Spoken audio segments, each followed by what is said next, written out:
주님이 고난 당하신 금요일 밤입니다.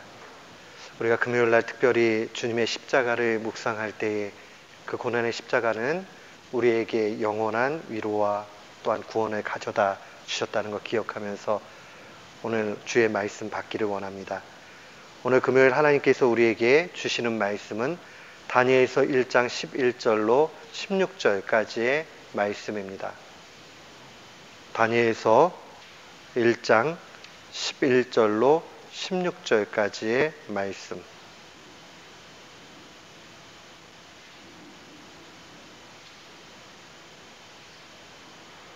우리 같은 마음으로 11절부터 16절 말씀 봉독토록 합니다. 환관장이 세워 다니엘과 하나냐와 미사엘과 아사랴를 감독하게 한 자에게 다니엘이 말하되, 청하오니 당신의 종들을 열흘 동안 시험하여 채식을 주어 먹게 하고 물을 주어 마시게 한 후에 당신 앞에서 우리의 얼굴과 왕의 진미를 먹는 소년들의 얼굴을 비교하여 보아서 보이는 대로 종들에게 처분하소서 하매, 그가 그들의 말을 조차 열흘을 시험하더니 열흘 후에 그들의 얼굴이 더욱 아름답고 살이 더욱 윤택하며 왕의 진미를 먹는 모든 소년보다 나아 보인지라. 이러므로 감독하는 자가 그들에게 분정된 진미와 마실 포도주를 제하고 채식을 주니라. 아멘. 저는 오늘 본문 말씀을 통해서 하나님의 지혜는 세상보다 크다라는 제목으로 주의 말씀을 선포하도록 하겠습니다. 다니엘서를 계속 묵상하다 보면 다니엘서가 주는 아름다움이 있습니다. 그 다니엘서의 미학은 한마디로 절망 속에서 소망을 찾게 하는 책이다, 그렇게 이야기할 수 있습니다. 현실은 굉장히 절망스러워요. 바벨론 포로로 끌려간 네 청년이 겪는 그러한 유혹의 스토리니까요. 이게 왜 더 절망스러우냐 하면 실제 그들이 그냥 일반 백성들과 같이 끌려가고 말았으면 어쩌면 조금 더 나을 수도 있어요. 근데 지금 1장의 시작의 스토리들을 보면 이 엘리트 소년으로 뽑힌 바 돼서 그들의 교육을 받아야 되는 상황들이 놓여졌습니다. 그러니까 우리가 이런 상황들을 보면 이 엘리트 소년들은요, 약간만 이 포로 생활 가운데 타협을 해도 앞길이 구말리같이 그냥 확 열릴 수 있는 상황이란 그런 모습을 얘기하는 거죠. 결국 약간만 타협하면 미래가 보장되는데 지금 그들이 그렇게 하지 않는 것이 1장부터 나타납니다. 타협할 상황이 보이지 않는 막막한 현실보다요, 조금 그냥 타협만 하면 그 다음에 미래가 보장되는 이 상황에 놓여지면 훨씬 더 고통스럽고 힘듭니다. 제가 설교 중 몇 번 말씀드렸지만 주기철 목사님 마지막 그 기도의 내용 가운데서 자기의 그 짧은 혀로 그리스도를 한 번 부인하고 나면 그러면 목숨을 살려주겠다라고 일본 순사가 그렇게 얘기한 거. 근데 그 쉬운 것을 하지 말아야 될 때 너무 고통스럽더라. 그 주기철 목사님 아드님 가운데 주광조 장로님 간증하시면서, 여러분 우리 아버지가 대단한 분은 맞지만은 일본 순사 앞에서 당당하게 막 그렇게 했다고 생각하지 마십시오. 마지막 옥에 갇혀서 끌려가야 되는 그 현실이 되었을 때 죽음 앞에 너무 두려워서 그렇게 울었던 아버지의 모습 기억이 난다, 그런 얘기를 합니다. 죽음의 공포라는 거 쉽지 않습니다. 그리고 조금만 타협하면 미래가 보장되고 앞길이 열리는데 그걸 거절한다는 것은 정말 어려운 상황입니다. 정말로 한마디로 완전한 절망 가운데 놓여진 게 이 네 청년들의 모습입니다. 그런데 이들이 그 안에서 자신의 정체성을 다시 한번 발견을 하죠. 다니엘과 이 세 친구들은 정확한 자기 정체성이 있었습니다. 우리는 포로의 그런 사람들만은 아니다.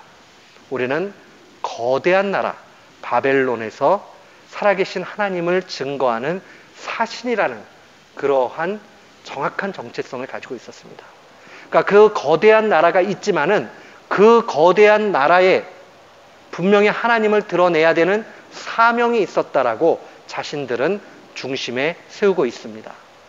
증인의 삶, 그 증인의 삶으로 살기 위한 결단이 그들에게 있었죠. 그 결단은 우리가 이미 아는 대로 왕의 포도주와 진미를 먹지 않는 겁니다. 왕의 포도주와 진미를 먹지 않는다는 이 문제는 단순한 문제라고 볼 수 없습니다. 이미 제가 설교 중 말씀드렸지만 먹는 문제는 정체성에 관한 문제입니다. 그 사람이 무엇을 먹느냐 하는 것은 그 사람을 나타냅니다. 포에르바가 그런 이야기 했지 않습니까? 그 사람이 먹는 것이 그 사람을 나타낸다. 그러니까 어떤 음식을 먹느냐에 따라서 그 사람이 어떤 사람인 것을 보여준다는 말입니다. 이것은 구약에도 어느 정도의 맥을 같이 흐르고 있는 정신이기도 합니다. 가나안 땅에 들어갔던 이스라엘 백성이 그 가나안 땅에 들어갔을 때 첫 번째로 나타났던 일들은 그 땅의 소산을 먹는 일이었습니다. 여호수아서 5장 12절에 보면 이렇게 증거되어져 있어요. 그 땅의 소산물을 먹은 다음 날에 만나가 그쳤으니, 만나는 광야의 음식이었습니다. 하나님의 은혜 가운데서 주어진 광야의 음식이었어요. 이제 광야 시대가 끝나고 나니까 더 이상 만나는 나오지 않고 그 땅의 소산을 먹어야 했습니다. 그 땅의 소산을 먹는다는 것은 이미 가나안 땅이 그들의 통치 안으로 들어왔다는 것을 의미합니다. 그 땅의 소산을 먹은 다음 날에 만나는 그쳤으니 이스라엘 사람들이 다시는 만나를 얻지 못하였고 그 해에 가나안 땅의 소출을 먹었다라고 증거합니다. 그러니까 먹는 이 문제가 이제 어디 소속이냐를 나타낸다 할 수 있지요. 바벨론 왕의 진미를 거절했던 이 네 사람, 이 사람들은 포로의 신분이었습니다. 그러나 자신의 정체성을 그대로 가지고 있고 이 회유하는 달콤하게 유혹하고 있는 이 얘기에 대해서 앞서서 거절을 합니다. 이런 의미에서 보면 왕이 진미를 진상을 하고 먹어라라고 얘기했을 때 거절하는 것은 나는 바벨론의 왕의 포로일 수는 있지만은 그 왕에 소속돼서 통치받는 이는 아니다라는 강력한 저항이 그 안에 있다는 것을 보게 됩니다. 8절 말씀에 보면요, 다니엘은 뜻을 정하여 왕의 진미와 그의 마시는 포도주로 자기를 더럽히지 아니하리라 하고, 이 음식을 먹는 거 왜 그 사람을 더럽힌다고 얘기하느냐? 이거 바로 자기의 정체성을 포기하는 일이 되기 때문에 그러합니다. 만약에 우리가 세상 가운데서 세상 사람들과 똑같이 죄 지을 거 다 짓고 세상 사람들과 똑같이 속일 거 다 속이고 그렇게 살아간다면 우리는 왕의 진미와 포도주로 자기를 더럽히지 않겠다라는 다니엘의 결단을 반대하는 행동을 하는 겁니다. 그러나 우리가 세상 가운데 나아가서 정직하게 살고 세상 가운데 나아가서 그리스도인의 그 빛의 모습으로 살게 된다면 세상에서는 미련하다고 얘기할 수 있어요. 그러나 우리의 정체성을 확실하게 지키는 겁니다. 그런 의미에서 보면 그리스도인으로 산다는 것은 쉬운 얘기는 아닙니다. 그럼 오늘날 같은 시절에는 더 어렵지요. 왜냐하면 예전에는요, 이 교회 안 다니는 사람들도 저희 어머니 세대는 남자하고 손만 잡으면 어떻게 해요? 아우, 나 큰일 났다. 이제 결혼해야 되는가 보다. 그렇게 했잖아요. 요즘에 그렇게 생각하는 사람이 어디 있습니까? 그 선이 뒤로 많이 물러나서 아무렇지도 않습니다. 어떤 한 청년이 저한테 얘기했습니다. 근데요, 어디까지 가능합니까? 결혼 전에. 손 잡는 거는 괜찮지 않아요? 이렇게 얘기를 하더라고요. 그러더니 이제 자기가 쭉 다른 목사님들한테 다 물어봤대요. 그랬더니 손 잡는 거 괜찮고 둘이 적당히 잘 이렇게 선을 잘 맞춰가지고 그렇게 가면 되지, 이렇게 얘기를 해줬대요. 제가 그래서 막 뭐라 그랬어요. 요즘 세대가 그러해도 하나님 말씀이 어떻게 얘기하는가. 그래서 제가 그 친구한테 얘기했어요. 그래, 손을 잡아서 하나님과 너의 영혼이 더 가까워지고 그 다음에 스킨십을 해서 하나님을 더 깊이 알 것 같고 그러면 하지만 그게 아니면 하지 마라 그랬어요. 제가 드리는 말씀은 뭐냐면, 요즘 목회자들도 당당히 얘기 못하죠. 자기도 이미 다 그렇게 살았는데 어떻게 당당히 얘기하겠습니까? 옛날 같으면요, 목회자들이 절대로 그렇게 얘기하지 않습니다. 우리가 1세대, 저보다 한 세대, 두 세대 앞섰던 목사님들은 저희 세대 목사님들과 굉장히 다르다라고 저는 느낍니다. 그래서 그냥 존경합니다. 교회에 대한 헌신도 그렇고, 가치관도 그렇고, 윤리적인 삶의 모습도 그렇고, 언어 생활도 그렇고, 다 달라요. 오늘날 같이 이러지 않았다라고 생각이 듭니다. 그렇기 때문에 우리는 바벨론의 포로 간 그런 내 소년들과 같은 그런 상황 속에 살아가는 사람들입니다. 요즘에 돈으로 못 사는 거 없잖아요. 그러니까 많은 거 돈으로 살 수 있습니다. 그러니까 일단 돈을 많이 벌고 봐야 됩니다. 교회도요, 전략이 필요하더라고요, 보니까.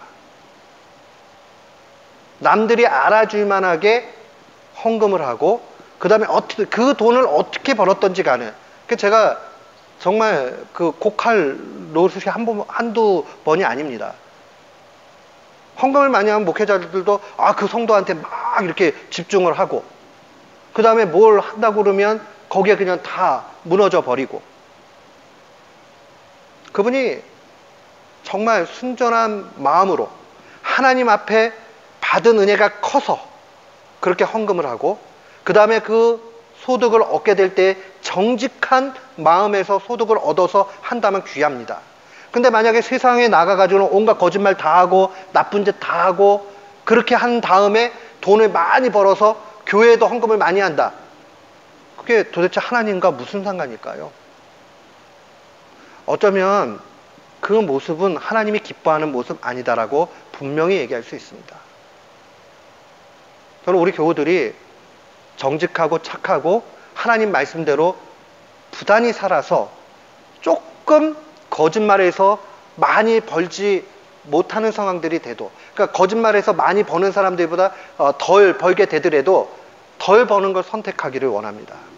그렇게 살아가는 것이 하나님이 기뻐하시는 겁니다. 그래서 헌금 조금 적게 하셔도 돼요. 내가 버는 게 적어가지고 그렇게 한다면 그게 훨씬 하나님 앞에 유익한 겁니다. 지금 다니엘과 세 친구는 그러한 현실 속에서 자신의 정체성을 지키면서 살아가는 겁니다. 저는 다니엘서를 부단히 읽어가면서 우리가 이거 하나만 지킨다고 해도 대단한 하나님의 능력의 사람이 된다고 확신합니다. 저도 다니엘서 묵상하면서 그런 각오를 했어요. 이 세 친구들과 같이 내 정체성을 확실하게 갖고 가야 되겠다. 정말 우리의 중심 가운데 하나님이 원하시는 겁니다. 이 네 소년들이 제안을 하죠. 아주 지혜롭게 얘기합니다. 이 열흘 동안 시험을 하라는 거죠. 자신들은 채식과 물만 먹고 왕의 진미 먹지 않을 테니까 나중에 열흘 뒤에 한번 그 왕의 진미를 먹은 소년들하고 비교해서 보이기에 더 좋은 쪽을 선택을 하라 라고 얘기를 하죠.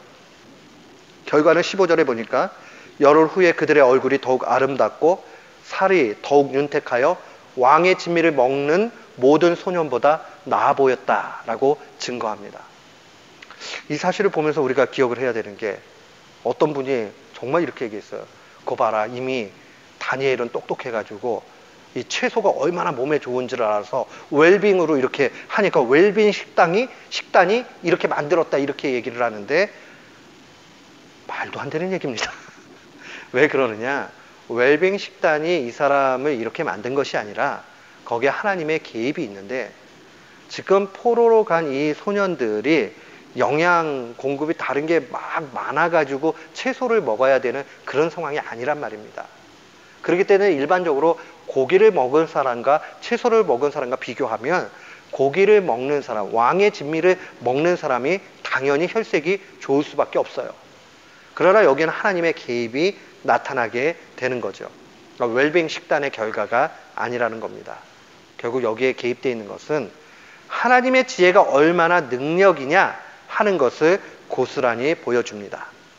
하나님의 지혜가 세상의 지혜보다 웅장하고 또한 대단한 능력을 가지고 있음을 보여줍니다.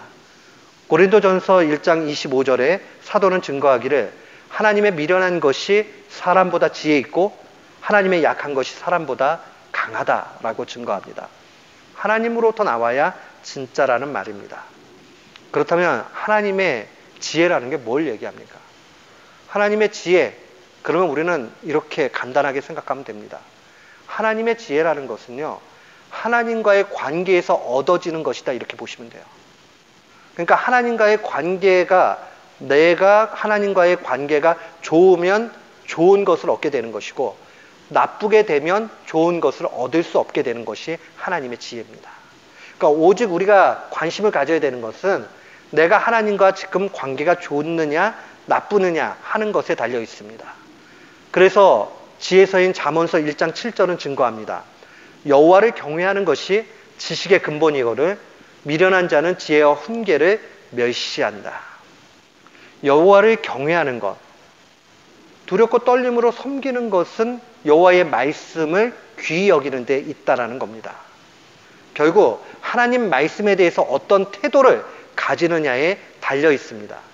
하나님의 말씀대로 살고 하나님 말씀대로 준행하고 하나님 말씀을 귀히 여기고 하는 사람에게는 하나님께서 지혜를 분명히 주십니다. 여기에서 바른 길이 나오게 되는 겁니다. 이 본문에 대해서 존 칼빈이 주석을 할 때 이런 얘기를 합니다. 다니엘의 제안, 지금 다니엘이 열흘 동안 시험해봐라 하는 이 제안은 믿음의 도박이 아니라 그냥 한번 해볼까 하는 그런 도박이 아니라 하나님의 지시에 따라서 했을 것이다 라고 봅니다. 물론 주석가인 칼빈이 하나님만큼 위대하냐 그 뜻은 아니에요. 그러나 최소한 칼빈이 경건한 사람이었고 하나님 앞에 정말 기도하면서 하나님의 뜻을 헤아렸던 그러한 영성의 사람이라고 보면 그가 성경을 읽어내고 있는 이 내용들을 우리는 참조할 이유는 있습니다. 그런 의미에서 보면 믿음의 도박으로 그저 어떻게 되나 아니면 말고 그런 식이 아니라 하나님과의 깊은 관계 속에서 하나님이 그에게 지혜를 넣어주시고 하나님이 그렇게 이끌어 가셨다라고 칼빈은 이 본문을 해석하는 겁니다. 열흘을 시험해 보십시오 하는 것이 자기의 머리에서 나온 것이 아니라 하나님께서 이 다니엘과 관계가 좋으니까 그가 어떻게 해야 될지를 알려주셨고 그대로 시행한 것으로 그렇게 해석을 합니다. 참된 경건에서 삶의 지혜가 나옵니다. 그게 바로 오늘 우리가 읽고 있는 다니엘서의 뒷배경에 있는 지혜의 메시지입니다. 실제 성경 속에 있는 지혜서에서 모든 내용들이 여호와를 경외하는 것에서 지식과 지혜를 찾고 있습니다. 하나님과의 관계의 온전함에서 나타난다는 거죠. 그러니까 내가 그게 어떻게 되는지 모를 수도 있어요. 그러나 하나님과 내 사이에 관계가 좋게 되면 하나님이 자연스럽게 알려주시는 거죠. 어떨 때는 내가 그것을 정확하게 알아서 이해가 가서 그 길에 가기도 하지만 어떨 때는 그런 상황들을 잘 모르지만 하나님이 이끌어 가시는 대로 가다 보니까 그 길이 정답이구나 하는 것을 알기도 합니다. 그런 의미에서 우리에게 먼저 필요한 것은 뜻을 정했던 다니엘과 같이 결단하는 일들이 필요합니다.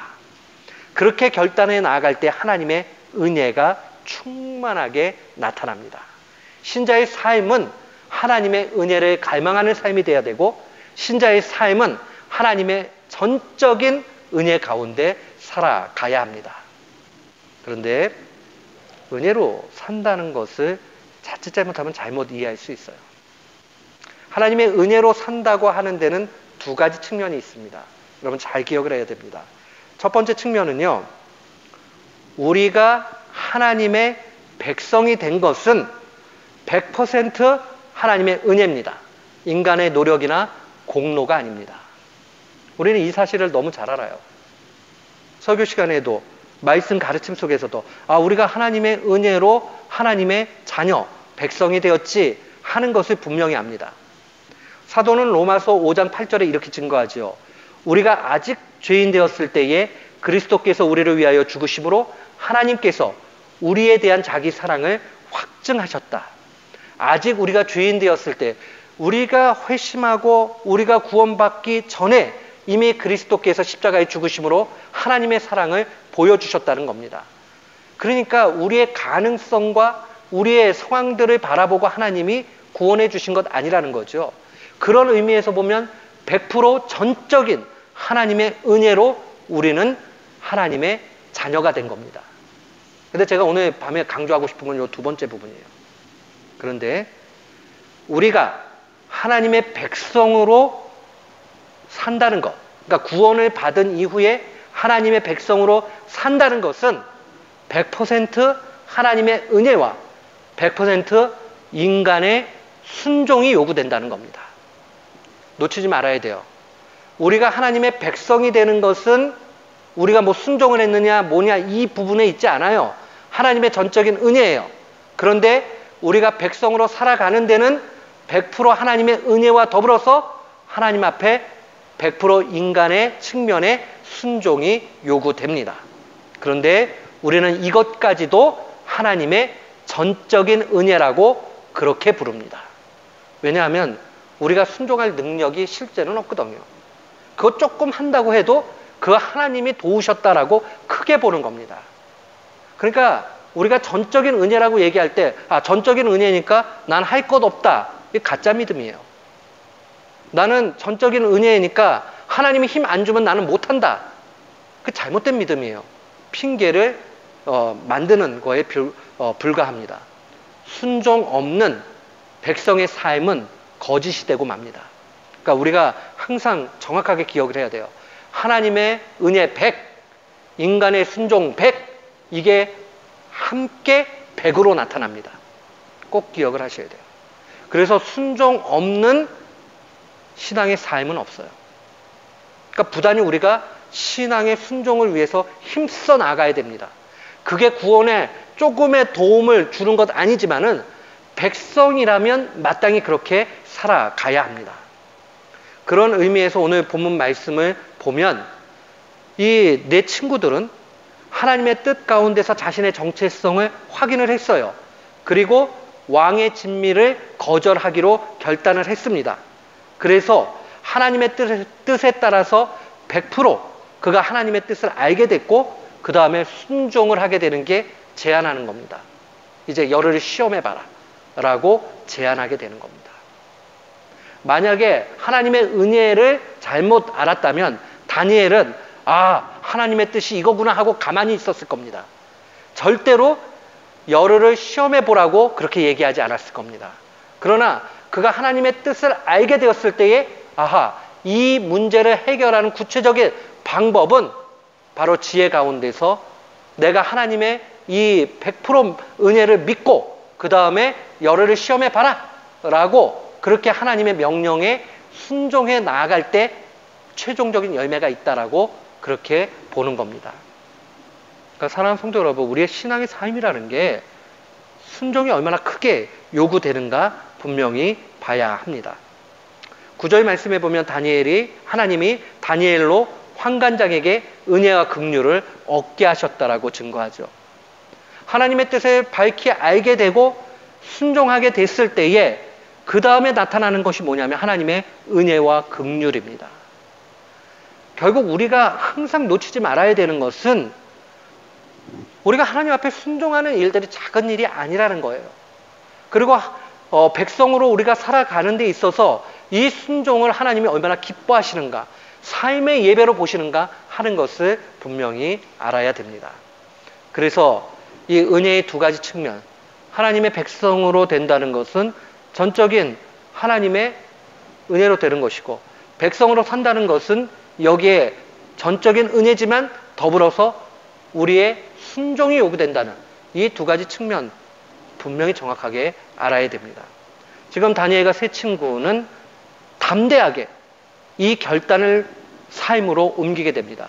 그들의 결단만 하고 끝난 것이 아니라 결단한 이후에 그 다음에 환관장에게 이야기를 하게 되고 열흘의 시험의 일들 가운데 놓이게 되죠. 그들은 의심하지 않았어요. 하나님이 반드시 이 가운데 은혜를 주실 거라고 확신을 했습니다. 이런 의미에서 우리가 바라볼 때에 우리의 결단, 그 다음에 우리의 삶의 순종, 열매로 반드시 나타나야 한다는 겁니다. 그러니까 은혜 받았다라고 얘기할 때는요, 두 가지 측면이 있겠죠. 하나님의 뜻을 알게 됐으니 은혜 받은 겁니다. 두 번째는요, 하나님의 뜻을 알게 됐으니 순종함으로 나가니 그것이 바로 하나님의 은혜가 완전히 풍성하게 내 삶 가운데 나타나는 겁니다. 그러니까 아는 걸로만 끝나면요, 머리만 커져요. 대신 순종까지 가게 되면, 진정한 순종이 되면 점점 겸손해집니다. 실패하게 되면 아휴, 난 이렇게 안 되는구나 하고 좌절하면서 자기의 연약함을 깨달아서 하나님 앞에 더 은혜를 구하게 되지요. 근데 이루게 되면 하나님이 이렇게 내가 할 수 없는 건 내가 아는데 하나님이 이렇게 또 도와주셔가지고 됐구나 라고 하면서 소망과 정말 하나님을 향한 그 열망이 더 생기게 되는 겁니다. 이게 처음 은혜 받을 때는요, 확 받아가지고 좋다가 은혜를 어느 정도 받다가 쭉 이렇게 가다 보면 나중에는 좌절에 빠질 때도 있어요. 소위 신앙의 슬럼프에 빠지기도 합니다. 야, 안 되잖아. 안 돼.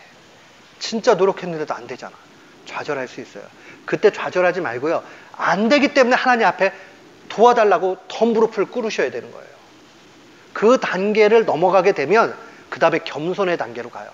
야, 이거 되긴 됐는데 야, 이거 내가 안 된 건 내가 알잖아. 내 힘으로 한 거 아니잖아. 이러면요, 그 신앙이 쌓이고 쌓이면요, 이 사람이 능력 있는 사람이 되는데 겸손까지 더해지게 돼요. 그렇게 되면요, 나중에 영적인 리더가 되게 됩니다. 그럼 많은 사람들이 바라보고 은혜를 받게 되고요, 야, 나도 저 사람 같이 되면 좋겠다는 도전을 받게 됩니다. 그렇기 때문에 우리가 은혜의 삶을 갈망하면서 사는 것이 귀중합니다. 어떻게 하면 우리가 은혜의 삶을 이 땅에서 살아갈 수 있겠습니까? 경건의 모습으로 어떻게 살아갈 수 있겠습니까? 정말 하나님의 전적인 은혜를 의지해서 살아간다는 것, 그래서 순종하며 산다는 것은 삶의 어떤 모습으로 나타납니까? 첫 번째로 기억을 하셔야 되는 것은요, 하나님의 전적인 은혜를 기대하는 사람은 가능성을 자기 내부에서 찾지 않습니다. 가능성을 자기 내부에서 찾지 않습니다. 하나님의 은혜를 아는 사람은 가능성을 자신에게서 찾지 않아요. 야, 그게 뭐 되겠어? 이렇게 얘기하는 사람은 가능성을 자기 안에서 찾는 거죠. 야, 그건 안 될 일이야. 그건 안 될 일이야. 귀신 들려서 너무나 고통스럽게 있던 그러한 자녀를 둔 부모가 있었죠. 그 부모가 예수님을 만났습니다. 그래서 하실 수 있으면 좀 저 녀석 좀 고쳐주세요 라고 얘기하니까 주님께서 마가복음 9장 23절에 이렇게 말씀하십니다. 예수께서 이르시되 할 수 있거든이 무슨 말이냐? 믿는 자에게는 능치 못할 일이 없다 라고 단언하십니다. 믿는 자에게는 능치 못할 일이 없다. 그래, 너가 맞지. 여태까지 경험으로 봤을 때 네 자식은 한 번도 온전한 적이 없어. 그리고 네가 수많이 노력을 해서 고치려고 했지만 고치지 못했지. 너도 노력했고 의사도 노력했고 수많은 일들을 다 했지만 안 됐지. 그러나 하나님은 하실 수 있지. 우리 가운데 그 신앙이 필요해요. 내가 여태까지 실패 많이 했어요. 넘어지기를 많이 했어요. 상관없어요. 그 가능성을 나의 경험과 나의 짧은 생각과 내 모습에 할 수 있음 여부에 두게 되면 좌절밖에 안 생깁니다. 왜냐하면 우리는 할 수 없는 존재들이거든요. 그러나 믿음을 가지고 하나님이 원하시면 하나님이 이루신다는 확신을 갖게 되면 그렇게 갈 수 있는 겁니다. 지금 열을 시험해 보세요 하는 이 내 소년들은 어쩌면 오늘날 사람들의 말대로 하면 그 시험을 즐겼을 것입니다. 불안에 떨고 야, 이거 어떻게 될까? 초조하고 이러지 않았을 거예요. 즐기면서 갔을 거예요. 왜 즐길 수 있었을까요? 확신하니까. 하나님이 이 가운데 분명히 역사하실 것을 확실하니까. 왜요? 나의 정체성은 어둠에서 빛의 모습으로, 절망의 상황에서 소망을 드러내는 걸로, 바벨론의 포로에서 하나님의 영광을 드러내는 사신으로 그렇게 그곳에 있기 때문에 그러합니다. 여러분, 우리가 좌절의 문제를 만날 때마다 이 사실을 상기하셔야 돼요. 예수 믿는데 왜 이렇게 안 풀려? 야, 너 예수 믿고 왜 망했냐? 이렇게 얘기하면 그때 좌절할 이유가 없어요. 예수를 믿고 좌절한 이후에 일어나게 되면 그 일어남이 부활의 모습이요, 그 일들을 통해서 하나님의 영광을 얼마든지 나타낼 수 있다. 하나님의 일은 아무도 몰라요. 어떻게 되어질지 우리가 속단할 수 없습니다. 그러니 우리가 꼭 기억을 하셔야 되는 것은, 우리가 우리 자신을 보고 야, 너는 안 될 사람이야, 아니면 야, 이건 될 일이 아니잖아, 이렇게 좌절하지 말고 저 능력의 주님, 오늘도 함께 하시는 주님, 그분을 바라보면서 나아가는 겁니다. 소망 중에 나아가는 겁니다. 하나님께서 얼마나 큰 은혜로 이끌어 주시는가를 분명히 봐야 됩니다. 저는 제가 모셨던 한철아 박사님을 잊을 수 없는 게, 이분이 나중에는 연세가 드시면서 이 고관절이 비틀어지셔가지고요, 너무너무 하시다가 70이 넘으셔가지고 수술하셨어요. 근데 이 고관절이 너무 뒤틀려지셔가지고 양쪽 다리 길이가 다르시니까 지팡이를 집으셔도 이 균형을 잡으실 수 없을 만큼 그런 상황들이 되셨어요. 이분이 수술하기 전까지 강의를 하실 때 한 번도 자리에 앉으신 적이 없어요. 수술을 하신 이후부터는 회복하는 시간도 많이 걸렸지만 그 이후부터 앉아서 강의를 좀 하셨어요. 그런데 중요한 사실은요, 이분은 늘 그런 말씀하세요. 이거 하나님이 나를 이렇게 아프게 만드셔가지고 그 다음에 이 나이에 수술할 수도 없는데 또 그래도 너무 아프니까 수술을 하게 만들었는데 수술하고 나니까 통증이 다 없어졌다고. 근데 이분이 키도 크시고 풍채도 좋으시고 얼굴도 굉장히 핸섬하시고, 그런데 다리가 뒤틀리셨으니 얼마나 언밸런스하고 안 좋아 보입니까? 연세가 드셔서 그렇게 신체에 장애가 오게 되면 좀 보기 안쓰러운 모습이 나타납니다. 그러나 이분은 천상을 달리고 있어요. 그 고통을 통해서 하나님이 수술을 하게 하시고 의사의 손길을 통해서 통증을 없애주셨다는 겁니다. 우리의 신앙이 이 차원으로 가야 됩니다. 나 이게 다리 뒤틀리게 가지고 남들 보기에 부끄럽게 이렇게 하나님 만드시면 되나? 나 돈 다 없게 이렇게 만드시면 되나? 나는 왜 맨날 이렇게 고생해야 되나? 나 학교 다닐 때 저 친구보다 뛰어났는데 저 친구는 운이 좋아가지고 저렇게 됐고 나는 이게 뭐야? 그러는 것이 아니라, 하나님께서 이 일들을 통해서 나를 왜 그 자리에 두셨는가를 바라보면서 소망 가운데 나아가는 겁니다. 하나님은 하나도 오차가 없으세요. 하나님은 이유 없이 그렇게 하시는 적이 없습니다.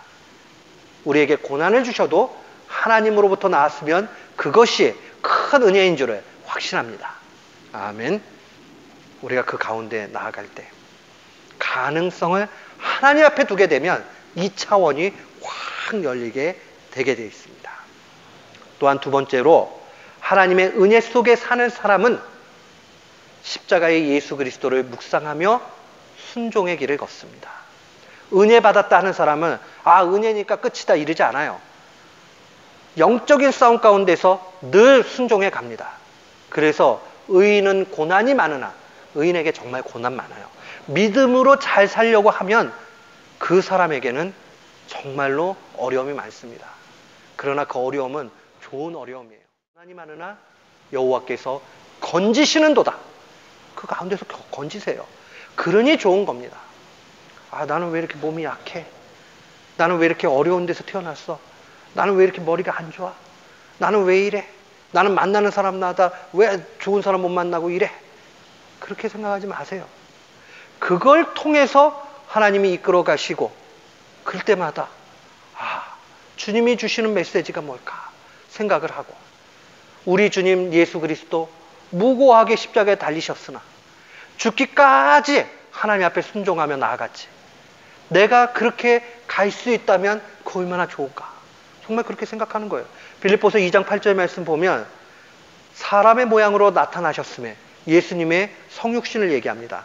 자기를 낮추시고 죽기까지 복종하셨으니 곧 십자가에 죽으심이라. 죽기까지 복종하셨다. 신자의 최고의 모습입니다. 은혜 받은 이의 모습입니다. 예수님 앞에 은혜와 진리가 충만하게 있었던 은혜의 강권적인 것이지 그 위에 머물러 있었을 때에 십자가의 죽음까지도 복종하시면서 그 순종의 길 걸으신 것 우리는 잘 보지 않습니까? 그러니 우리가 은혜 받으면 순종하게 돼 있어요. 비교하지 마세요. 저 사람 왜 저 편한 길 가고 나는 이렇게 고생하는가? 고생길 가가지고 은혜 더 많이 받아서 고생을 이기고 가면 그 사람 더 복된 거예요. 저 사람 돈이 저렇게 많고 배움이 저렇게 많고 그러는데 나는 뭐야? 그러지 마세요. 돈 없으면은 죄 지을 일이 좀 적습니다. 워낙에 없어가지고. 예. 돈 많으면 자꾸 그 쾌락길로 갈 수 있어요. 근데 돈 없으니 얼마나 좋아요. 목사하니까 좋은 게 좀 있어요. 일단은 세상에 나가서 죄 지을 일이 상당히 적습니다. 그런 면에서 우리 성도들은 영적으로 더 무장이 돼야 돼요. 목사보다 실은 믿음이 더 좋으셔야 돼요. 환경이 더 나빠요. 목사들은 만나는 게 또 목사들을 만나잖아요. 그러니까는 좀 적게 유혹이 있어요. 그 안에서도 유혹이 있긴 있는데 좀 적어요. 근데 일반 성도들은 믿음으로 무장되지 않으면 우는 사자와 같이 달겨드는 사탄한테 다 먹혀 죽게 됩니다. 그러니까 믿음이 더 좋아야 됩니다. 근데 그 믿음 좋음은 그리스도께 순종하는 것으로 나타나요. 하나님 말씀에 순종하는 것으로 나타납니다. 그러니까 은혜 받았으면 당연히 순종해야 되겠구나. 그래서 어려운 상황에서 순종을 크게 하게 되면 은혜를 크게 받은 사람입니다. 그러니까 어려움이 오면요, 아유 어렵다 이렇게 좌절하지 말고 아이고 은혜 크게 받을 수 있는 기회가 됐구나 이렇게 생각을 하셔야 돼요. 저는 우리 교우들이 모두 그렇게 되기를 축원합니다. 고난 무서워하지 마세요. 은혜 받을 기회가 되는 겁니다. 주님 앞에 그 사실을 기억하면서 은혜 중에 날마다 승리하는 귀한 교우들 되시기를 주님의 이름으로 축원합니다. 아멘.